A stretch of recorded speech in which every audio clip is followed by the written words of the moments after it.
বাদশাহ সাদিদের শাসনামলে এক প্রজা অন্য এক প্রজার কাছ থেকে এক খণ্ড জমি ক্রয় করলেন। জমিটি ছিল অত্যন্ত উর্বর ও ফসলি। নতুন মালিক অত্যন্ত আনন্দের সাথে জমিটি চাষাবাদ শুরু করলেন।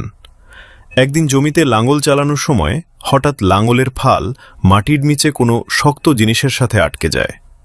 কৃষক সাবধানে মাটি খুঁড়ে বের করে আনলেন একটি মাটির কলস। তিনি অবাক হয়ে ভাবলেন, এই কলসের ভেতরে কি থাকতে পারে?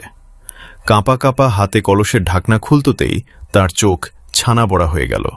তিনি দেখলেন পুরো কলসটি চকচকে স্বর্ণের মোহরে ঠাসা। মুহূর্তের জন্য তিনি কিছুটা আতঙ্কিত ও চিন্তিত হয়ে পড়লেন। তিনি মনে মনে বললেন, হায়, এই জমির আগের মালিক হয়তো তার গচ্ছিত সম্পদ এখানে পুঁতে রেখেছিলেন, যা তিনি নিয়ে যেতে পারেননি।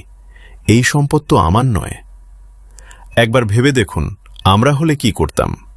হয়তো কলসটি লুকিয়ে বাড়ি নিয়ে যেতাম। কিন্তু সেই চাষি ছিলেন অত্যন্ত সৎ ও ঈমানদার।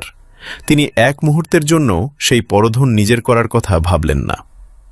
সৎ কৃষক সেই ভারী কলসটি মাথায় তুলে নিয়ে রওনা হলেন জমির পুরাতন মালিকের বাড়ির দিকে।